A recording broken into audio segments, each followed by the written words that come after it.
amigos do canal Detetive Vascaínos, eu tô na área com os nossos vídeos diários aqui sobre o Vasco. Fique à vontade, sinta-se em casa. Vamos juntos nessa, acompanhar as últimas informações do Vascão. Não esqueça de fortalecer esse trabalho, sua moral é muito importante. Cada curtida aí nesses vídeos ajudam e muito o YouTube a encontrar mais vascaínos para conhecerem melhor o nosso trabalho.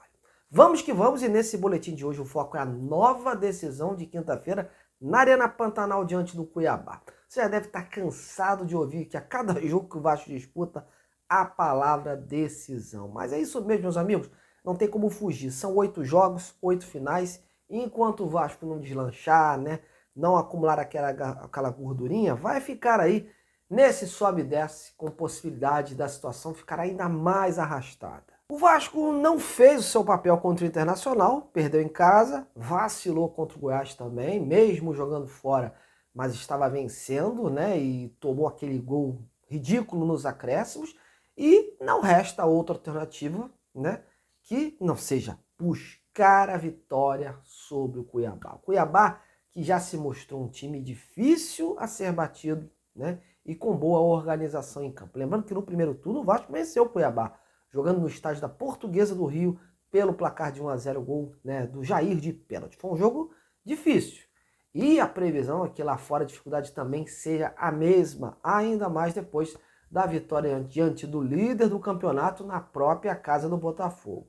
Para essa partida, meus amigos, a maior preocupação do Ramon Dias, claro, além de manter a confiança do grupo nessa sequência, é no tocante ao ataque. A ausência do Verratti é a grande dor de cabeça do treinador, que tem no atacante argentino um dos principais pilares ofensivos. E aí fica a dúvida, quem poderá substituir o Verratti à altura num elenco carente de opções? Os testes já começaram e o Ramon ainda não bateu o martelo.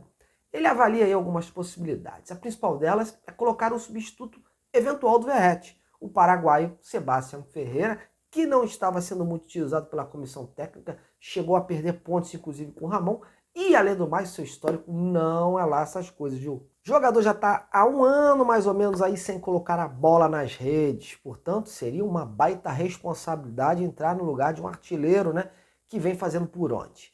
A outra possibilidade é escalar um jogador vindo de trás, de repente como se fosse até aquele falso 9, né, e deixar lá na frente uma dupla de atacantes mais rápidos pelos flancos. Nesse quesito, cogita-se a entrada do Payet nessa função, né? E o Peck pela direita e o Eric Marcos pela esquerda. O próprio Alex Teixeira, né? Ele corre por fora também nesse quesito, né? Enfim, são situações que estão sendo estudadas pela comissão técnica que vai definir amanhã o time. Lembrando que o Vasco está treinando em Goiânia, ainda no CT do Atlético Goianiense, e embarca amanhã para Mato Grosso. Até lá o Ramon ainda vai ter tempo suficiente para pensar que postura e que time trazer a campo. De certo mesmo é que mudanças vão acontecer novamente. Um pouquinho menor, né? Dessa vez a tendência é que o time inicie com a formação que vinha jogando antes, né? Incluindo aí as voltas do Paulinho, do Praxedes, do Payet e do Peck, né? Que ficaram de fora do início diante do Goiás. Principalmente o Paulinho ficou de fora do jogo porque estava cumprindo suspensão. E que no sistema defensivo, o Maicon também ganhe a titularidade ao lado do Medel, né? Grande chance aí do Léo Pelé ir para o banco, viu? Na lateral direita, ainda há um ponto de interrogação, né? O Paulo Henrique é o favorito para retornar, até pelo péssimo jogo do Robson, né? Porém, o jogador andou se queixando aí de algumas dores no joelho e por isso o Robson está de sobreaviso. Eu, particularmente, torço para que o Paulo Henrique seja confirmado, porque o Robson foi um horror no jogo passado e não tem nenhum cacuete de lateral. O negócio dele é lá na zaga e olhe lá, hein? Bom, te mantendo a par rapidamente sobre o Cuiabá. Hoje eu tive a oportunidade de conversar com alguns colegas do Mato Grosso, inclusive amanhã eu vou tentar trazer um aqui para falar pra gente como chega o Cuiabá para essa partida. E o que eu pude apurar é que por lá o jogo contra o Vasco está sendo tratado com bastante otimismo e seriedade, claro. A equipe vem de uma grande vitória contra o líder do campeonato, fora de casa, né? E tem a possibilidade de subir ainda mais na tabela sob seus domínios. O Cuiabá está aí com 40 pontos, praticamente a poucos passos de garantir matematicamente a sua permanência na Série A. O time que antes era apontado como um candidato ao descenso deu a volta por cima e hoje projeta situações maiores. O maior desfalque do Cuiabá, como já foi informado, é o experiente goleiro Walter, né, que pegou muito contra o Botafogo. Em seu lugar, entra também um outro experiente, o João Carlos, com 35 anos, que não atua desde 4 de março, né, no jogo pelo Campeonato Mato-Grossense. O técnico Antônio Oliveira não está preocupado. Ele mesmo ontem, né, deixou transparecer que confia no João Carlos e que vai colocar aí o seu time para buscar os 3 pontos diante do Vasco. Hoje por lá houve uma coletiva com o atacante paraguaio Isidro Pita, né, autor daquele gol da vitória diante do Botafogo. Ele foi perguntado sobre esse duelo com o Vasco. Vamos ver o que o gringo falou aí. E também agora temos um confronto muito importante, muito difícil também, um time muito bom.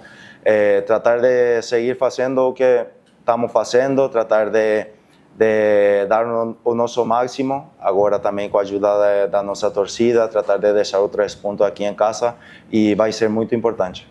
Antes da gente terminar, só um esclarecimento rápido sobre eleições do Vasco, né? Muita gente tem falado aí do time de futebol, mas a política do Vasco ainda segue fervendo nos bastidores, né? Os grupos políticos aí acumulando uniões e conseguindo apoios importantes, né? Rumo aí essa decisiva eleição que vai acontecer aí em meados de novembro. E hoje, o candidato Júlio Brandt, por exemplo, retirou a candidatura e está apoiando o Pedrinho, né? Ex-jogador do Vasco aí, que concorre com a Sempre Vasco. Então, a eleição do Vasco hoje tem os seguintes candidatos: o Pedrinho, né?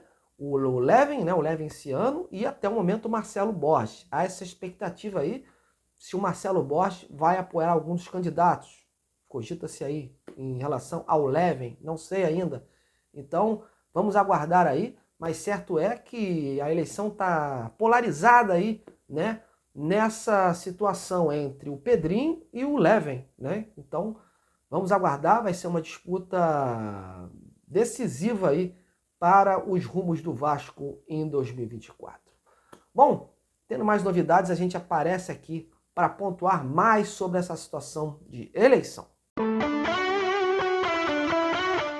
Bom, é isso, meus amigos. Tomara que o Ramon seja iluminado e coloque aí uma equipe disposta e perto do ideal para buscar esses 3 pontos contra o Cuiabá, que vão ser de suma importância. Até porque os adversários do Vasco vão ter também jogos difíceis na rodada. O Santos vai pegar o Flamengo aqui no Maracanã.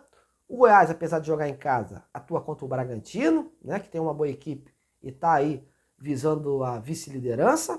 Agora o Bahia está jogando contra o Fluminense, que está com uma equipe reserva, mas por conta da final da Libertadores. Enfim, tem que ficar de olho. Mas o Vasco, acima de tudo, tem que fazer a sua parte. Cumprir o seu papel. Bom, galera, mas é isso aí. Eu me despeço desse boletim. Espero que vocês tenham curtido aí. Não esqueça do like, muito importante para ajudar o nosso trabalho na plataforma. A você, meu muito obrigado. E amanhã a gente está aí com informações bem completas e apuradas sobre Vasco e Cuiabá.